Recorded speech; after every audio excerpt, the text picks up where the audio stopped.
friends, welcome to all of you in the Mangnade Biology classes and my YouTube channel Gunwant Mangnade Biology Tutorials. Friends, हम आज 11th standard का पहला chapter discuss करने जा रहे हैं। इसके पहले मैं आपको कुछ बता दूं, जब आप 10th पास होकर 11th में आ चुके हो तो 11th में आपने मेडिकल ग्रुप चॉइस किया है और इस मेडिकल ग्रुप में आपको पता होगा पीसीबी, फिजिक्स, केमिस्ट्री, बायोलॉजी ऐसे 3 सब्जेक्ट रहते हैं और जिसमें से बायोलॉजी एक ऐसा सब्जेक्ट है कि जो नीट के एग्जाम में या सीईटी के एग्जाम में 50% मार्क का कंट्रीब्यूशन करता है। इसका मतलब बायोलॉजी बहुत इंपॉर्टेंट सब्जेक्ट है जो आपको कॉम्पिटिटिव एग्जाम में सक्सेस देने के लिए, सक्सेस पाने के लिए हेल्प कर सकता है। और ये मेमोरी बेस्ड सब्जेक्ट है। जब आपके कंसेप्ट क्लियर हो जाएंगे और उसको आप मेमोराइज करोगे, रिवीजन करोगे, डायग्राम की प्रैक्टिस करोगे, ओके, तो आपको ये सब्जेक्ट फुल मार्क देने वाला सब्जेक्ट है बायोलॉजी। ओके, इजी है और स्कोरिंग सब्जेक्ट है बायोलॉजी, जो आपको नीट के एग्जाम इजीली क्रैक करने के लिए, सीईटी के एग्जाम क्रैक करने के लिए या फिर स्टेट बोर्ड का एग्जाम आप जो देते हो वो सभी एग्जाम में ये बहुत ही इंपॉर्टेंट सब्जेक्ट है। और हमारी बॉडी की इंफॉर्मेशन इस सब्जेक्ट में हम लेने वाले हैं, प्लांट की इंफॉर्मेशन लेने वाले हैं, माइक्रोब्स की इंफॉर्मेशन हम लेने वाले हैं। तो हम आज फर्स्ट चैप्टर स्टार्ट करते हैं। The name of chapter is living world. Now what is living world? Biosphere, biodiversity. Okay, जो भी हमारे आजू बाजू में प्रेजेंट है, हमारे सराउंडिंग अवेलेबल है, उन सभी को हम बोलेंगे लिविंग वर्ल्ड। तो हमारे आजू बाजू में क्या है? प्लांट्स है, एनिमल्स है, माइक्रोब्स है, इन सभी को हम बोल सकते हैं लिविंग वर्ल्ड। इन सभी को बोल सकते हैं बायोस्फीयर, जीवावरण बोल सकते हैं, या फिर बायोडायवर्सिटी भी हम बोल सकते हैं उसको। Variety of living organism in the nature around us are called as living world. तो लिविंग वर्ल्ड का मीनिंग आपको समझ में आया? Now what is life? What is the meaning of life? Life किसको कहेंगे?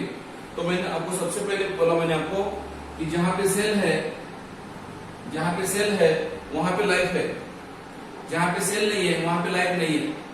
तो लाइफ अगर आपको स्टडी करना है तो आपको सेल स्टडी करना पड़ेगा। जहां पे आपको सेल मिलेगी वहीं पे आपको लाइफ मिलेगी। ओके, तो लाइफ क्या है? Life is the unique complex organisation of molecules. Cell के अंदर आपको पता है, सेल के अंदर आपको पता है यूनिक बॉडी बनती है हर एक ऑर्गेनिज्म की, और सेल के अंदर कॉम्प्लेक्स ऑर्गेनाइजेशन होता है किसका? बायोमॉलिक्यूल का।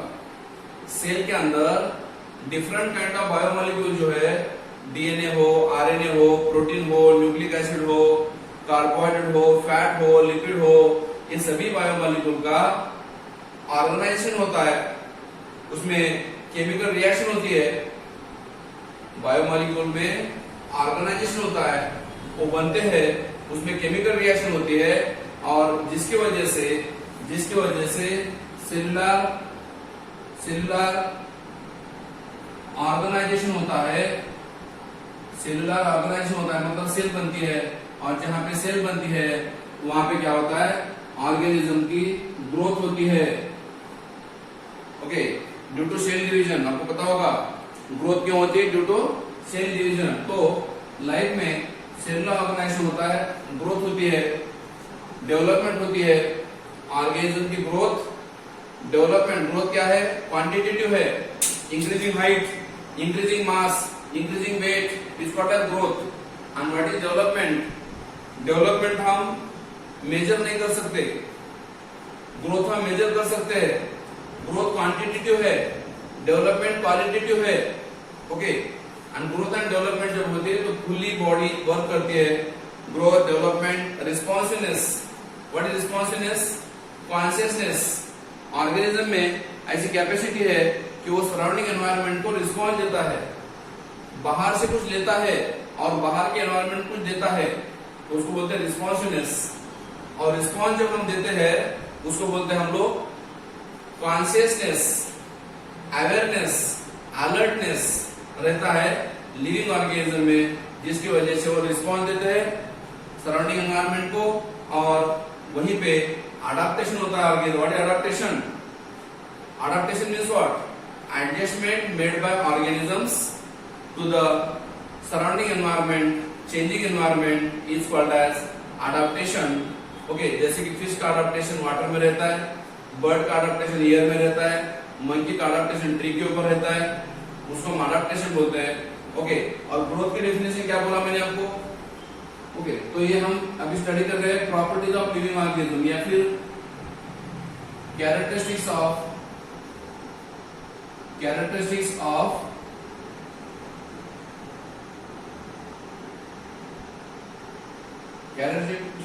what लिविंग ऑर्गेनिज्म के कैरेक्टरिस्टिक्स हम स्टडी करने वाले हैं। ओके, फीचर्स स्टडी करने वाले हैं, प्रॉपर्टी स्टडी करने वाले हैं। तो जो भी कैरेक्टरिस्टिक है उसमें बेसिक दो कैरेक्टर आते हैं, non definitive. Okay, non definitive means not absolutely found. जो कैरेक्टर एब्सोल्युटली नहीं मिल सकते, मिल भी सकते हैं, नॉट नहीं भी मिल सकते, उसको बोलते हैं नॉन डेफिनेटिव।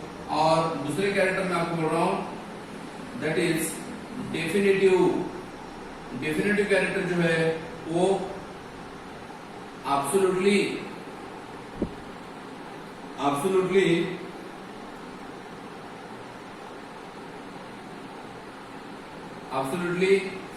क्या है? फाउंड होते हैं, मिलते हैं। और एक बार रिपीट कर रहा हूं, जो कैरेक्टर एब्सोल्युटली नहीं मिल सकते, मतलब मे बी और मे नॉट बी फाउंड, उसको नॉन डेफिनेटिव। और जो कैरेक्टर आपको डेफिनेटली मिल सकते हैं उसको बोलते हैं डेफिनेटिव कैरेक्टर। एब्सोल्युटली मिल सकते हैं उसको बोलते हैं डेफिनेटिव कैरेक्टर।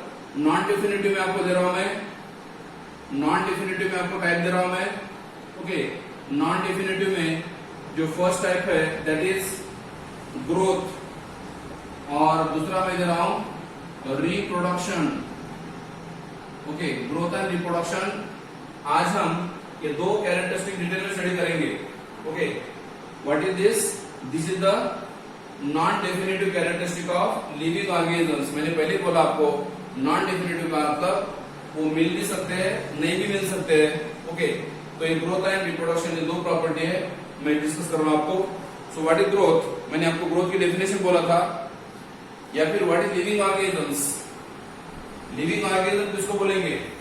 जिसके अंदर प्रॉपर्टीज है, जिसके अंदर कैरेक्टरिस्टिक है। कौन कौन से? ग्रोथ है, रिप्रोडक्शन है। जिस ऑर्गेनिज्म में ग्रोथ होता है, रिप्रोडक्शन होता है, देन सेलुलर ऑर्गेनाइजेशन होता है। सेलुलर ऑर्गेनाइजेशन मतलब सेल बनती है। उसके बाद मेटाबॉलिज्म होता है। जिस ऑर्गेनिज्म में मेटाबॉलिज्म होता है, जिस ऑर्गेनिज्म में कॉन्शियसनेस होती है, कॉन्शियसनेस। ओके, तो ये पूरे प्रॉपर्टी जिसमें है, फीचर जिसमें है, उसको हम बोलेंगे लिविंग ऑर्गेनिजम्स। ओके, तो लिविंग ऑर्गेनिज्म की क्या क्या खासियत है? दे आर सेल्फ रिप्लिकेटिंग, मतलब रिप्रोडक्शन करते हैं ना। सेल्फ रिप्लिकेटिंग मतलब खुद को डबल करना। सेल्फ रिप्लिकेटिंग करते हैं, इवोल्यूशन करते हैं, और सेल्फ रेगुलेटिंग मतलब खुद को रेगुलेट करते हैं। खुद को रेगुलेट करने के लिए, मतलब बॉडी का फंक्शन स्टार्ट करने के लिए, वर्क करने के लिए वो खुद को रेगुलेट करते हैं। Interactive system capable of responding to the external stimuli. Living organism क्या क्या करते हैं? सेल्फ रिप्लिकेशन करते हैं। ओके, सेल्फ रिप्लिकेशन करते हैं, इवोल्यूशन करते हैं, सेल्फ रेगुलेशन करते हैं। ओके, और वो रिस्पॉन्डिंग करते हैं किसको? सराउंडिंग स्टिमुलाई को, सराउंडिंग एनवायरनमेंट को। तो उसको हम बोलेंगे लिविंग ऑर्गेनिजम्स। ओके, तो रिस्पॉन्स कैसे देते आपको पता है। सेंस ऑर्गन जो है आपके जो सेंस ऑर्गन है, उन सेंस ऑर्गन का यूज करके आपकी बॉडी स्टिमुलाई को रिस्पॉन्स देती है, that is called as responsiveness. और मैंने आपको बोला लिविंग ऑर्गेनिज्म के ये 5 कैरेक्टरिस्टिक है, 1 2 3 4 5। ये बेसिक 5 है, वैसे तो बहुत है। एक्सक्रीशन है, लोकोमोशन है, डाइजेशन है, रिस्पिरेशन है, बहुत प्रॉपर्टीज है। मगर फिर भी उसमें से बेसिक प्रॉपर्टी मैं आपको यहाँ पे पढ़ाने वाला हूँ, जिसकी पहली प्रॉपर्टी है ग्रोथ और दूसरी प्रॉपर्टी है रिप्रोडक्शन, इसलिए सेलुलर ऑर्गेनाइजेशन, चौथी है metabolism, 5 is consciousness that is responsiveness, okay, it's called as properties. तो पहली प्रॉपर्टी में आप बोल रहा हूं ग्रोथ। तो आप बोलेंगे सर ग्रोथ क्या है? सिंपल मीनिंग है ग्रोथ का, growth is the increasing mass of cell division. जब लिविंग ऑर्गेनिज्म का सेल का नंबर बढ़ता है, सेल डिवीजन होता है, सेल की साइज बढ़ती है, तो उसका मास इंक्रीज होता है। जैसे आपका ही देखो, आप जब पैदा हुए थे, ओके, जब आपकी बर्थ हुई थी तो आपका वेट 3 किलो था, अभी आपका वेट 50 किलोग्राम हो गया। इसका मतलब आपकी बॉडी का ग्रोथ हो गया, आपकी बॉडी की हाइट बढ़ गई, साइज बढ़ गई। क्यों? Due to cell division. तो याद रखो, ग्रोथ में क्या होता है? सेल डिवीजन होता है, और जिसकी वजह से ऑर्गेनिज्म का मास बढ़ता है, वेट बढ़ता है। क्यों? Due to cell division. Okay, और मैंने आपको बोला था कि ग्रोथ में दो टाइप की ग्रोथ होती है, that is external growth, okay, और दूसरी इंटरनल ग्रोथ। तो याद रखो, जो इंटरनल ग्रोथ है वो इंपॉर्टेंट है किसके लिए? लिविंग ऑर्गेनिज्म के। और एक्सटर्नल ग्रोथ क्या है? ओके, इसलिए मैंने आपको बोला ग्रोथ को नॉन डेफिनेटिव प्रॉपर्टी क्यों बोलते हैं? क्योंकि ये एक्सटर्नली भी हो सकती है, इंटरनली भी हो सकती है। जैसे कि फॉर एग्जांपल आपको मैं बता रहा हूं, एक माउंटेन है, और उस माउंटेन के ऊपर सैंड जमा होने की वजह से उस माउंटेन का साइज बढ़ गया। एक माउंटेन के ऊपर सैंड एक्युमुलेशन होने की वजह से माउंटेन का साइज बढ़ गया, हाइट बढ़ गई। तो मुझे बोलो ये ग्रोथ है या नहीं? यस है।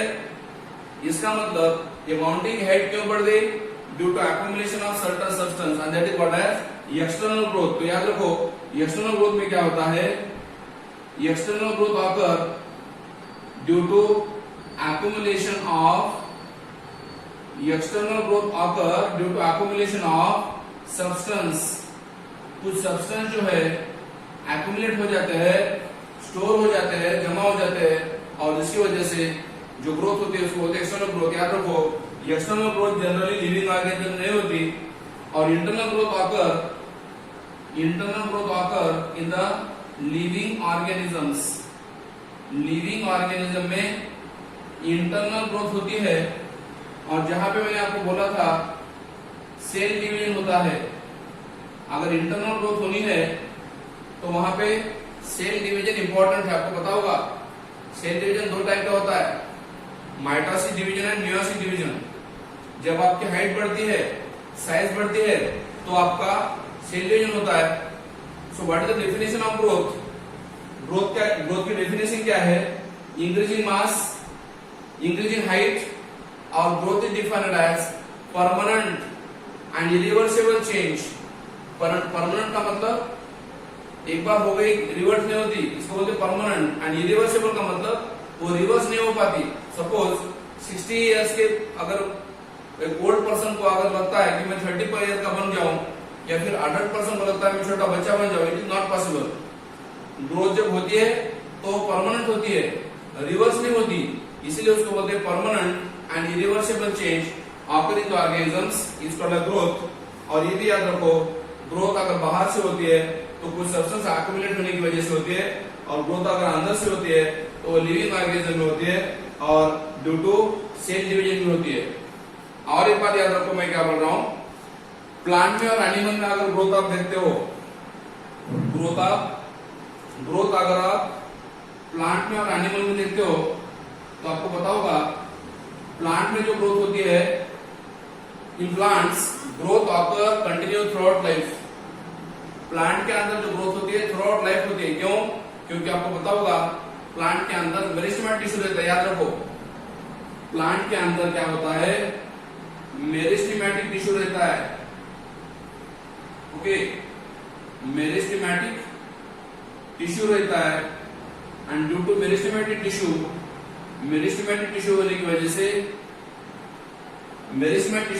से वो कंटिन्यू डिवाइड होता है, टिश्यू कंटिन्यू डिवाइड होते हैं सेल, और जिसकी वजह से प्लांट की ग्रोथ क्या होती है? Through out their life span होती है ना, पूरे लाइफ स्पैन में प्लांट की ग्रोथ होती है। और एनिमल की जो ग्रोथ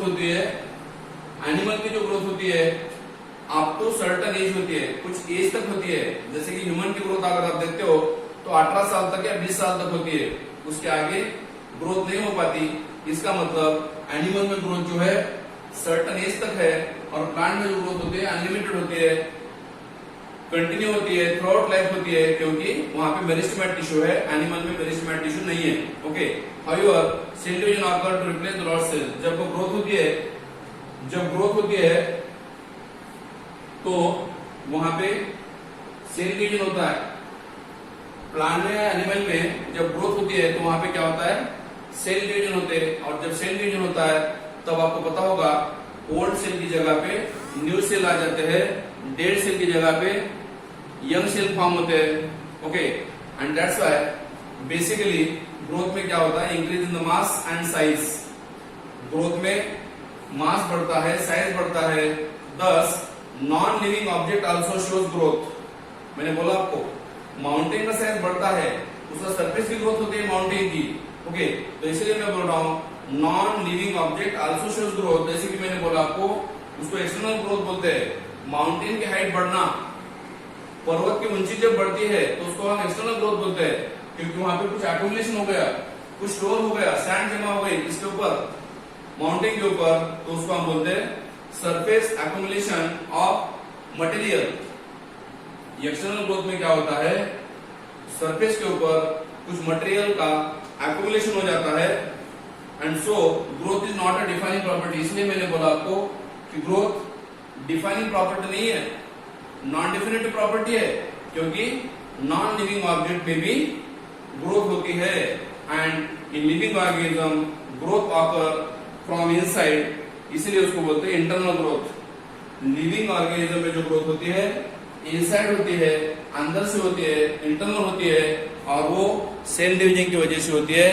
कहां पे बोल रहा हूं, लिविंग ऑर्गेनिज्म में। तो ये हो गया ग्रोथ के बारे में इंफॉर्मेशन। ग्रोथ की डेफिनेशन बताया मैंने, और एक बार बोल रहा हूं ग्रोथ की definition, increasing mass and it is permanent and irreversible change occur in the living organisms is called as growth। उसके बाद सेकंड प्रॉपर्टी मैं आपको बता रहा हूं। ग्रोथ के बाद नेक्स्ट प्रॉपर्टी मैं आपको बता रहा हूं, reproduction.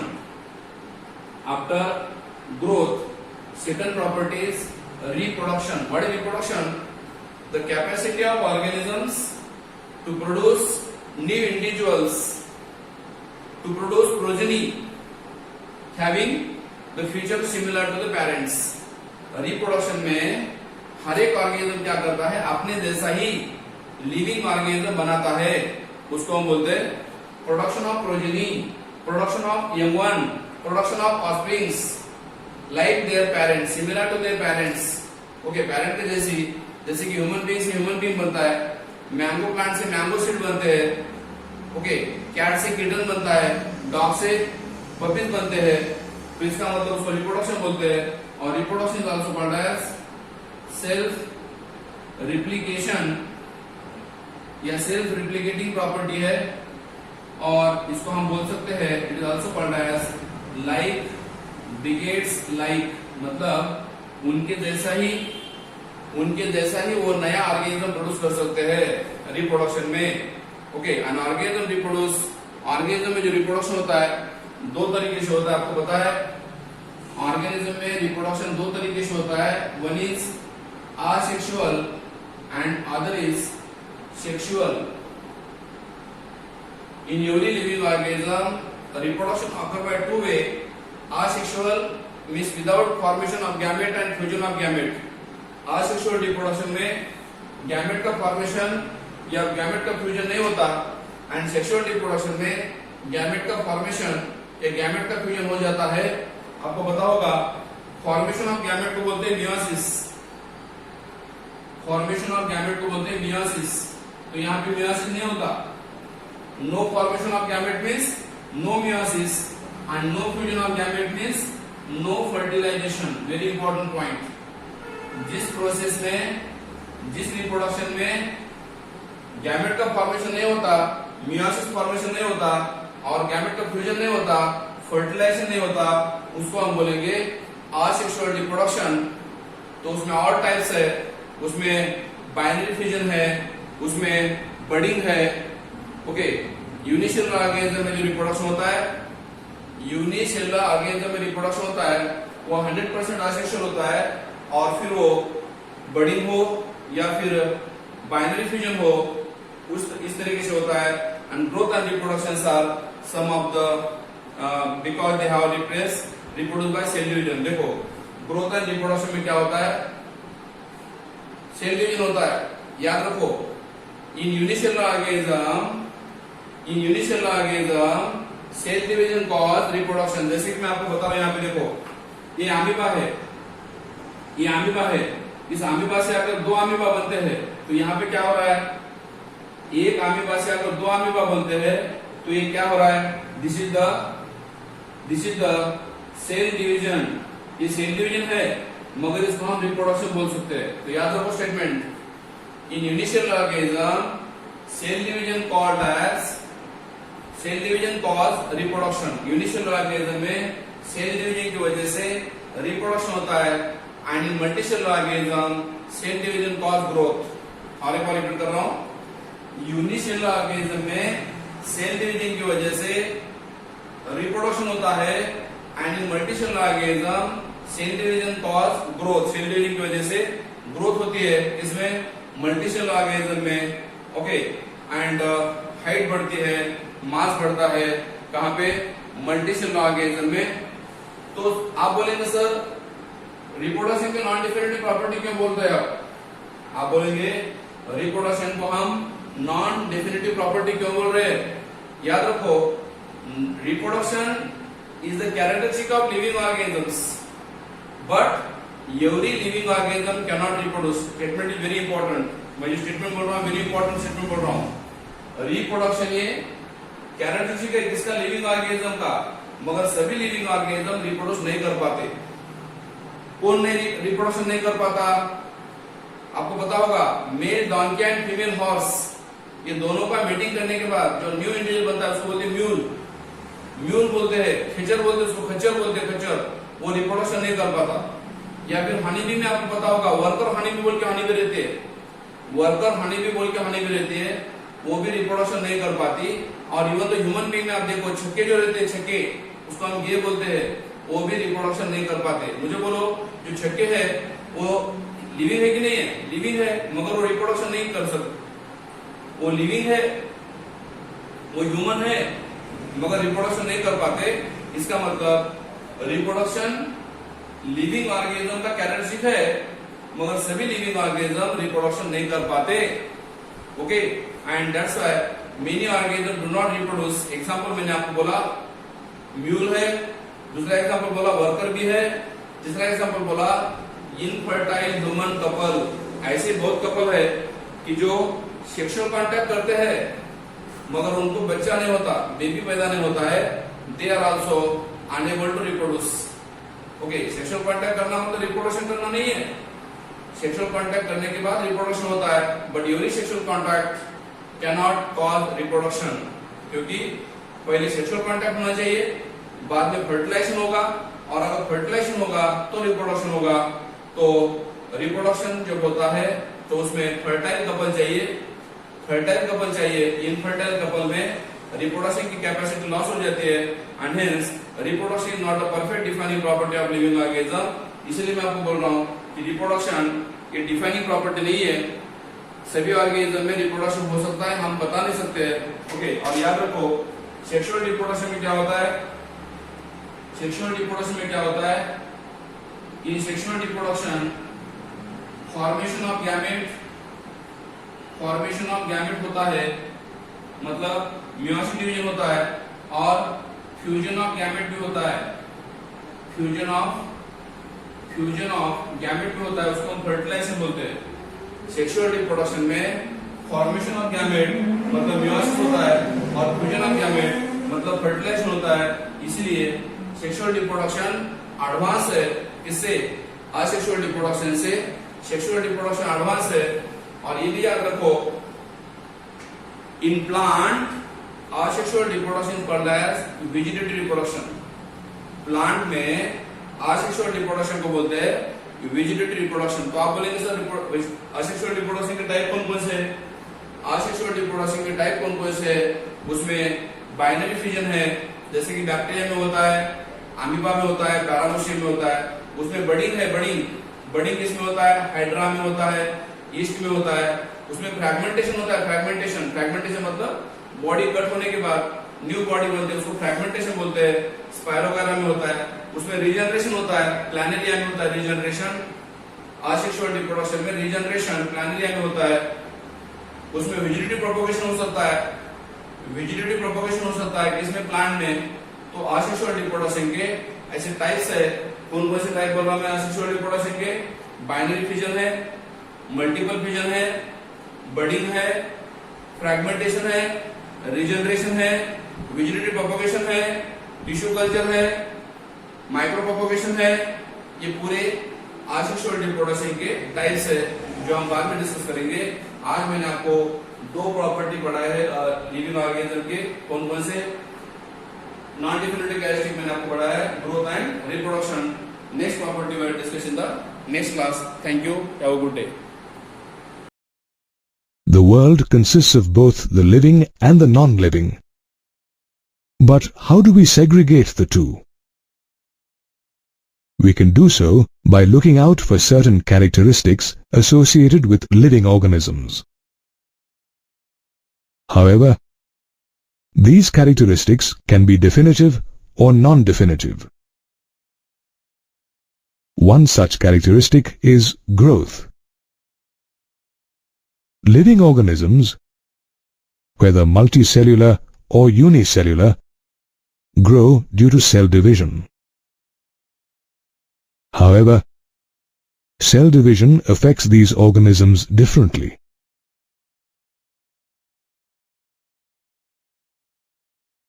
In a multicellular organism, cell division results in an increase in mass,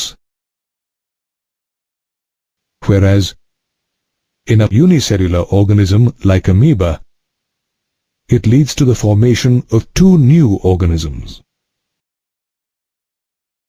Interestingly, plants grow through cell division throughout their lifespan, while animals, including humans, grow up to a certain age. After that, cell division occurs only when the body has to replace lost cells in certain tissues. However, everything that grows cannot be said to be a living organism. Take the example of a rock that will grow in size if sand gets deposited over it. However, this growth is external. On the contrary, growth in living organisms is internal. Growth is, thus, a characteristic feature of living organisms, though it is a non-definitive one. Reproduction is another important characteristic of living organisms. In unicellular organisms, reproduction and growth are synonymous, as both lead to an increase in the number of cells. This is not the case with multicellular organisms, where reproduction leads to the creation of an offspring. These organisms reproduce either sexually or asexually. Sexual reproduction can be seen in higher organisms like man and animals. Asexual reproduction can be seen in lower organisms through budding as seen in yeast, or through fragmentation as observed in flatworm. However, certain organisms, such as sterile worker bees, are not capable of reproducing. But that doesn't mean they are non-living. Reproduction is therefore not a definitive characteristic of the living. Metabolism is also a characteristic of living organisms. We know that organisms are made up of chemicals. These chemicals are constantly produced in living beings and converted into biomolecules. These conversions are called chemical or metabolic reactions. The sum total of all such reactions is known as metabolism. It is interesting to note that such chemical reactions can also be imitated in a laboratory. However, such isolated reactions taking place in vitro are not considered living organisms, but are classified as living reactions. We can therefore state that metabolism is a definitive feature of living organisms. Cellular organization is another important characteristic of living organisms. Such organization is not observed in the non-living, and hence cellular organization is also a definitive feature in all life forms. Consciousness is another feature associated with living organisms. We know that all living organisms sense and respond to environmental stimuli such as light, water, and temperature. For instance, a sunflower always faces the sun. Humans too respond to environmental stimuli and are aware of their surroundings and themselves. For instance, in winters, they wear woolens to keep their bodies warm. Non-living objects don't respond to external stimuli. Consciousness is therefore another definitive characteristic of a living being. Thus, we can say that metabolism, cellular organization, and consciousness are the three definitive characteristics of living organisms.